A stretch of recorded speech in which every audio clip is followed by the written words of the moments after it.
ও বাবা! এই hair extension বাবা দেখতেই পাচ্ছ ভীষণ বড় আমি ও বাবা চুলগুলো ভীষণ জ্বালা না যাদের সত্যিকারের আছে তাদের কত অসুবিধা হয় বলো? ও বাবা উফ! দেখতেই পাচ্ছ তোমরা এই হেয়ার এক্সটেনশন নিয়ে না লোকের বড় কথা। ওই যে টুনি দিদার অনেক কথা। ও টুনি দিদা যুগের সাথে চলতে শেখো। আমি যে টাক তুমি যে টাক সেটা বললে হবে? এই যে যদি না কাজে লাগতো এত দামি হেয়ার এক্সটেনশনের দাম হতো? কত লোকেরা লাগাচ্ছে হ্যাঁ? ওহ বাবা দাঁড়াও একটু ঠিক করে নি দাঁড়াও বাবা জোরে আবার করবো না খুলে না যায় হ্যাঁ আমারটা যদিও অরিজিনাল হ্যাঁ ভালো করে আছড়ে নি এই দেখো তো কেমন লাগছে অল ওকে হ্যাঁ বাবা ও বাবা ছোটোটুকুকে নিয়ে এত এত বড় বাল হলো যে কী করতো ও মাই ডক্টর হ্যাঁ যাই হোক চুল ছেড়ে বেশি একটা করতে পারলাম না আমি খালি দেখি আর হাসিও পায় ও লোকের জন্ম পরিচয় নিয়ে কথা বলে লোকের মানে সমস্ত জন্মই নাকি মিথ্যা এরকম এরকম কথা ওর যে সবই মিথ্যা সবই ফলস হ্যাঁ সেটাও দেখে না লোকে দেখে এত বাহারি ভাববে একটা টান মারলে খুলে বেরিয়ে আসবে বুঝতে পেরেছো না এরকম সমস্যা আমাদের মেয়েদের অনেক ক্ষেত্রেই ভুগতে হয় এটা কোনো হাসি ঠাট্টার জিনিস না যে কেউ এক্সটেনশন ইউজ করছে আর সেটার ওপর আমরা টিপ্পনি কাটবো বা ব্যঙ্গ করবো না এটা অশিক্ষার পরিচয় অশিক্ষিত যারা হবে তারাই কিন্তু এরকম ধরনের করবে কারণ আমাদের মেয়েরা নিজেদেরকে সুন্দর করার জন্য নানান রকমের ট্রিটমেন্ট করি নানান রকমভাবে নিজেদেরকে মেনটেন করে রাখি সেটা ভালো মেয়েদেরই সেই ভগবান সেরকম তৈরি করেছে যে সুন্দর থাকার সাজগোজ এটা শুধুমাত্র মেয়েরাই করতে পারে তাই না মানে আমি মেয়েদের সাজের কথা বলছি অবভিয়াসলি ছেলেদের বিষয় আলাদা তো এক্সটেনশন লাগানোটাও কিন্তু এখন একটা ফ্যাশনে এসে গেছে চুল মেয়েদের সৌন্দর্য তো অনেকেই এই জায়গা থেকে বঞ্চিত তো সেখান থেকে দাঁড়িয়ে অনেকেরই ইচ্ছা হয় আর এখন সেই সুযোগটাও এসে গেছে তো মানুষ কেন ব্যবহার করবে না অবশ্যই করবে কিন্তু রাগটা কোথায় ধরে জানো যখন মানুষ কারি কারি টাকা নিজের এই ফলস চুল লাগানোর পেছনে খরচা করে অথচ যেটা সত্যিই দরকার সেই জিনিসের ওপর কোনো রকম খরচা করে না এই দালাল যখন ওয়াইটিতে এসেছিল তার প্রথম লক্ষ্য ছিল যখন ওয়াইটি থেকে আমি টাকা পাবো টাকা পেয়ে যখন সেই টাকাটা আমি জমাবো সেখান থেকে আমি কি করব সেখান থেকে আমি আমার বাড়ির বাথরুমটা ঠিক করব কারণ ওর বাথরুমের অবস্থা খুব শোচনীয় বাথরুমটা ঠিক করব বিগত বহু মাস ধরে তার ভিউয়ার্সরা তাকেই বলছে যে তুমি অ্যাটলিস্ট একটা কার্টেন চেঞ্জ করো পেছনে যেখানটা তুমি বসো অ্যাটলিস্ট ওখানকার একটা কার্টেন তুমি একটু চেঞ্জ করো ভালো লাগবে ব্যাকগ্রাউন্ডটা বাট সেটাকেও তোয়াক্কা করেনি 13,000 টাকা দামেরও এক্সটেনশনের ওপর টাকা খরচা করতে পেরেছে যেটা হলেও সই না হলেও প্রবলেম নেই বাট বাথরুম নিড একটা জিনিস যত হাইজিন থাকবে বাথরুম কিচেন এগুলো থেকেই কিন্তু আমাদের স্বাস্থ্য তাই তো তো আমি আমার বাড়িতে যারা আসে তারা জানে আমি সবসময় বাথরুম আর কিচেন এই দুটোকে সবচেয়ে বেশি পরিষ্কার রাখার চেষ্টা করি যাতে শরীরে কোনো রকম প্রবলেম না হয় তাই তো বাট এখানে কিন্তু দালাল নিজের কোনো জিনিসের ওপর সে অ্যাপ্লাই করেনি মানে না বাথরুম না ঘরের একটা পর্দা কিছু না অথচ কি করেছে এক্সটেনশনের ওপরে খরচা করেছে আর ও বিচার করতে বসে লোকে তো যাই হোক এটা এখানে আলোচ্য বিষয় নয় আলোচ্য বিষয় ঢোকার আগে প্রথমেই বলি welcome back to my channel কেমন আছো তোমরা সবাই আশা করি সবাই ভালো আছো আমিও ভালো আছি তো আজকে আমার সেকেন্ড ভিডিও নিয়ে চলে আসলাম তো প্রচুর পরিমাণে চাপে যাচ্ছি যেহেতু ছেলেদের ছুটি তারা বাড়িতে তো আমার হিমশিম খাওয়া কাণ্ড তার মধ্যে থেকেও যার জন্য আমার ভিডিওর পরিমাণ অনেকটা কমে গেছে তারপরেও তোমরা যতটা ভালোবাসা দিচ্ছ তার জন্য অসংখ্য ধন্যবাদ তোমাদের এই সাপোর্ট আর ভালোবাসাটা এরকমই রেখো ব্যাস আর কি চাই বলো তো এখন যে বিষয় নিয়ে কথা বলতে এসেছি তোমরা ভালো করেই জানো গতকাল একটা এরকম কথা উঠে এসেছিল যে সেটিং করে দেওয়ার জন্য মানে সন্দীপকে আর তার এক্স ওয়াইফকে মিলিয়ে দেওয়ার জন্য এখান থেকে একজনের ফোন যায় মানে যেখানে আমি একটা ভিডিও করে বলেছিলাম যে সীমাদি নতুন একজন এজেন্ট ভাড়া করেছে যাকে দিয়ে ফোন করানো হয়েছে হ্যাঁ যে তার মধ্যে ইনভলভ কে আছে ওই সমাজসেবিকাও এর মধ্যে ইনভলভ আছে তো প্রথমে তো আমার একটু ডাউট হচ্ছিল যে ইনি কে তারপরে আসল তো প্রথমে তো আমি বুঝতেই পারছিলাম তারপরে তো আমি টের পেলাম ও বাবা এই সেই মানে এই প্যাশন উইথ এপি হ্যাঁ আমাদের সুপার বদ্দি আজকে যে ভিডিওটা করেছে সত্যি অ্যাপ্রিসিয়েট করার মতো কারণ এক একটা কথা উনি একদম পয়েন্টে বলেছে এবার জয়েন্টে উত্তরটা তার তরফ থেকে আসবে ভালো লাগে মানুষ যখন সঠিকভাবে আরেকজনের অকাতটা দেখিয়ে দেয় না তখন ভালো লাগে আর আমাদের এই এজেন্ট কাম দালালের অকাতটা এই ওয়াইটির বাজারে প্লাস তার পার্সোনাল লাইফে তার ফ্যামিলির কাছে কতটা সেটা প্রতি পদে সে মুহূর্তে টের পাচ্ছে কিন্তু ওই যে নির্লজ্জের বস্ত্রে ঢাকা একটা নারী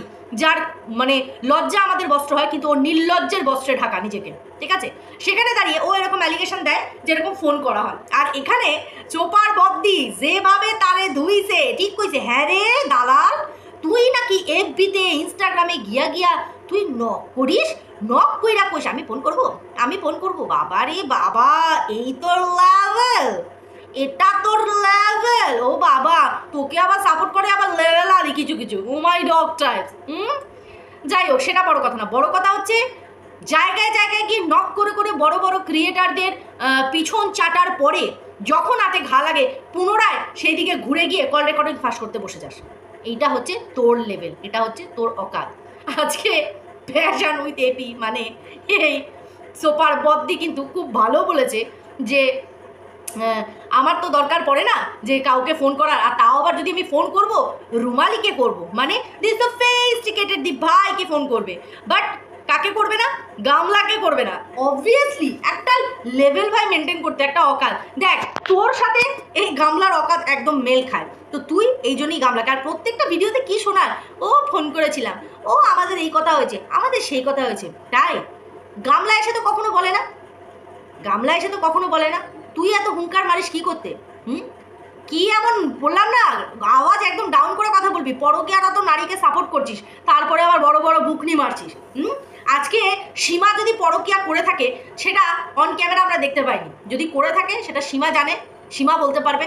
ক্যামেরাতে তো দেখিনি, কিন্তু যে জিনিসটা তুই ক্যামেরায় দেখিস নি, যতবার তুই বলছিস না ক্যামেরায় না দেখলে সেই কথা নিয়ে কথা বলবো না, তুই ততবারই সেই বিষয়গুলোকে কিন্তু ডিসক্লোজ করছিস। এই যে বলেছিস যে চোপার সাথে কথা বলা হয়েছে, আর চোপাকে এদিক থেকেই কোনো একজন ভালো কন্ট্রোভার্সি ক্রিয়েটার ফোন করে এই কথাটা ঠিক করেছে যে মিল করিয়ে দেবে সন্দীপের সাথে, এই কথাটাও কিন্তু আমরা কেউ টের পাইনি, বাট বা ভিডিওর মারফতেও কারোর জানতে পারিনি। তুই এসে ওয়াইটিতে প্রথম বললি, তাহলে তুই কখনো এরপর থেকে এই কথাটা বলবি না যে না যেটা আমি ভিডিওতে দেখতে পাচ্ছি না সেটা নিয়ে আমি কথা বলবো না। অনেক কথা তুমি ভিডিওতে না দেখে তুমি দিনের পর দিন বলেছো। তুই এই যে টোটোওয়ালার সাথে দিন রাত্রি সীমাকে শুয়ে দিচ্ছিস, তুই দেখেছিস? তুই দেখেছিস? তাহলে তো তোকেও দেখা যেতে পারে, তুই কোনো ভ্যানালার গাড়িতে চড়ে যাবি, তখনই ফট করে বলে দেবো ওই ভ্যানালার সাথে তুই শুস, কোন টোটোয় করে উঠে যাবি ওই টোটোওয়ালার সাথে তুই শুস। কি বলছিস? এরকম অনেক থাকে যে আমাদের একটা করে টোটো বা গাড়ি এরকম বলা থাকে, যখন যেখানে যেতে হয় লোকালের মধ্যে চট করে বলে দিলে চলে আসে।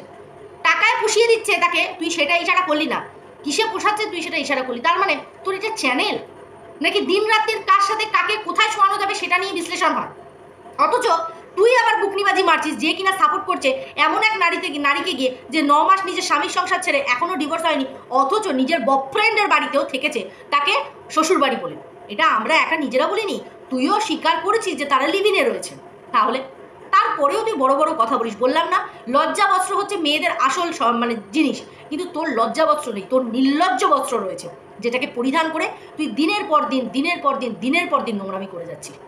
তুই একটা নারী হয়ে প্রত্যেকটা নারীকে, আজকে তুই বলিস যে সীমা কেন একে প্রেগনেন্ট করে দিল, 4 মাসের মধ্যে 4 বার প্রেগনেন্ট হয়ে গেল, কি করে? তো সেরকম তুইও তো সীমাকে প্রেগনেন্ট করতে ছাড়িস নি, শুধু এইরকম না দেখা না জানা কথা নিজে তুই প্রচার করছিস, তারপরে তুই অন্যদিকে ব্লেম করছিস কোন মুখে? যার জন্য আজকে সুপার বদ্দির তরফ থেকে যে সাপাসাপ জুতোর বাড়িখানা তোর মুখে পড়লো না, আমি জানি এরপরেও তোর লজ্জা থাকবে না, তোর লজ্জা নেই, তুই নির্লজ্জ। আজকে ম্যান্ডির মতন চোপাও যদি তোর দিক থেকে মুখ ফিরিয়ে নেয়, তুই নেক্সট ডে বসে যাবি ওর এগেনস্টে কল রেকর্ডিং নিয়ে। এটা তোর nature, by hook or by crook তুই সেটাকে চেঞ্জ করতে পারবি না, এটাই তোর স্বভাব। তুই নিজে বলেছিস তুই কোথায় কোথায় মুখ গুজে গুজে পড়ে থেকেছিস, প্রিয়াকে ফোন করতিস, প্রিয়ার সমস্তটা জানতিস বুঝতিস, তার ছেলের বিষয়টা জানার পরেও কিন্তু তুই তাকেও কিন্তু অ্যাটাক করতে ছাড়িস না, দিনের পর দিন করে গেছিস। একটা নারী হয়ে অন্য নারীর বডি শেমিং করে গেছিস, বাট তোর অবজেকশন যে অন্য কেউ অন্য কাউকে করতে পারবে না, তাই তুই নিজে শুধরা আগে। প্রিয়া খৈনিখোর, ওই গতর, সীমার ওই গতর, আমার ওই গতর, তোর খুব নজর, সবার শরীর নিয়ে তোর বড় বড় কথা, অথচ গামলাকে গামলা বলা যাবে না। This is body shaming, my foot এরকম বডি শেমিংয়ের সে একটা দালাল পুষে রেখে দিয়েছে তোর মতন, তাও সি গ্রেডের দালাল, বুঝতে পেরেছিস? সি গ্রেডের দালাল মানে আতিপাতি চলে না, পাতে তোরা যায় না, তুই হচ্ছিস সেই, এটা হচ্ছে তোর অকাল, এটা হচ্ছে তোর লেভেল, বুঝতে পেরেছিস? যে মহিলা নিজের ফ্যামিলিকে কষ্ট দিয়ে দিনের পর দিন অন্যের ফ্যামিলির কেচ্ছা কুড়িয়ে বেড়ায়, সে আর যাই হোক ভালো মানুষ বা ভালো ছেলের বউ বা ভালো মেয়ে কোনো দিক থেকে না, কোনো দিক থেকে না। তুই এখানে প্রচার করতে বসে গেছি, সেটিং করাতে গেছে, সত্যি কথাই তো বলেছে। আজকে যদি ওদের সেটিংটা হয়ে যায় তোর কন্টেন্টটা চলে যাবে। আমাদের চিন্তা নেই, আমরা তো পজিটিভ হইতে চলছি। তুই নেগেটিভভাবে বলবি কাকে? বলবি কাকে? ঠিক সেরকমই কৃষাণুও যদি গামলার কাছে চলে যায়, কত বলবি, কি বলবি? কিছুই তো থাকবে না বলার। বাচ্চাটাকে তুলে তুলেই তো সন্দীপের ঘাটটা মুটকে খাচ্ছিস। রাক্ষসী একটা। নির্লজ্জতার সমস্ত সীমা ছাড়িয়ে চলে গেছিস, জানিস তো, সমস্ত সীমা। আর তুই সীমাকে জ্ঞান দিস। বললাম না, সে যদি 5টা বাজে কাজ করে থাকে, একটা ভালো কাজ তার ওই 5টা বাজে কাজকে পুষিয়ে দেবে। এটাই নিয়ম। তুই তো একটা ভালো কাজ করে দেখা। নোংরা গাটারে পড়ে থাকা মালগুলোকে গিয়ে তুই চাটিস। তুই আবার ওই মুখ দিয়ে বড় বড় কথা বলিস। নির্লজ্জ কোথাকার। তো যাই হোক, বেশ মজা লাগলো সুপার বদ্দির ওকে জুতো মারাগুলো। বেশ মজা লাগলো, বেশ মজা। একদমই তাই। এবার সুপার বদ্দিকে একটা কথা কই। বলছি, এই যে আমাকে ঢুলুনি মাসি কই, আজকে যে কথাগুলো কইছেন প্রত্যেকটা কথা অ্যাপ্রোপ্রিয়েট। প্রত্যেকটা কথার সাথে কিন্তু আমি সহমত পোষণ করি যে আপনি যে কথাগুলো বলেছেন একদম সঠিক কথা বলেছেন। সবাই এখানে কিন্তু চ্যানেল গ্রো করতে এসেছে, সবার স্বার্থ আছে কোথাও না কোথাও। তার সাথে সাথেও সব মানুষের ভালোবাসাও রয়েছে। কে না চায় নিজের লাভ হওয়া? কিন্তু তার সাথে সাথে যে বিষয়টাকে নিয়ে আমি আজকে কন্টেন্ট করছি, সেখানেও তো আমাকেও লয়াল থাকতে হবে। সেই মানুষগুলোকেও লয়াল থাকতে হবে যাদেরকে আমি সাপোর্ট করছি। তারপরে গিয়ে আমি গলা উঁচু করে বলতে পারবো। কিন্তু আপনি বলছেন যদি সেরকম হয় লেভেলে আমি গামলাকে ফোন করবো কেন? আমি দি সোফিস্টিকেটেড দীপভাইকে ফোন করবো। যে মেয়ে হাটে বাজারে নিজের মায়ের চরিত্র বিক্রি করে দেয়, নিজের মাকে নগ্ন করে ছাড়ে, সে আর যাই হোক কোনো হাই লেভেলের হয় না। বললাম না, টাকা, শিক্ষা তোমাকে তোমার অকাত সবসময় বোঝাবে না। তোমার রুচি, তোমার ব্যবহার, সেটাই কিন্তু পরিস্ফুট করে তুলবে। সন্দীপ পিছনে কি জানি না, কিন্তু যতটুকু সামনে থেকে বুঝেছি, যতটুকু কৃষাণুর অ্যাক্টিভিটি দেখি, সেইটুকু বোঝা যায় কৃষাণু করে সেইটাই যেটা ওই ফ্যামিলিতেও হতে দেখে। যেমন এই যে বাবা রোদ্দুর থেকে এসেছো, এটা দুধের গো, তুমি খাও বাবা, তাহলে তুমি আরও কাজ করতে পারবে। এটা একটা বাচ্চার গুড বিহেভিয়ার, গুড শিক্ষা, ওয়েল বিহেভড, ওয়েল ম্যানার্স। তার কোথা থেকে এসেছে? হতে পারে সন্দীপ 8 পাস, কিন্তু দেখছে কিন্তু ওর বাবাকে, ঠাম্মিকে, দাদুকে। চারপাশের পরিবেশের মধ্যে যেটা দেখছে, তারা কিন্তু সেই সঠিক ভালো শিক্ষাটা তাকে দেওয়ার চেষ্টা করছে, আর সে সেটাই অবজার্ভ করছে। আর তুই সেটা নিতে পারছিস না, আর তুই সেটা পাস হলো জন্মগত দিক থেকে না কর্মগত দিক থেকে। বোঝাতে পারছি? তো যাই হোক বন্ধুরা, আমিও সেই রকম মেয়েকে কোনো হাই স্ট্যান্ডার্ডের মনে করি না, যে কিনা নিজের মা বাবাকে মানে সোশ্যাল প্ল্যাটফর্মে এসে বিক্রি করে দেয়, তাই না? তো যাই হোক, লেভেলটা তো না গামলার আছে একদিক দিয়ে, না সোফিস্টিকেটেড দিক ভাইয়ের আছে। তো যাই হোক, ভিডিওটা এখানেই এন্ড করছি। ভালো লাগলে অবশ্যই কমেন্ট করো তোমরা। সবাই খুব ভালো থেকো, সুস্থ থেকো।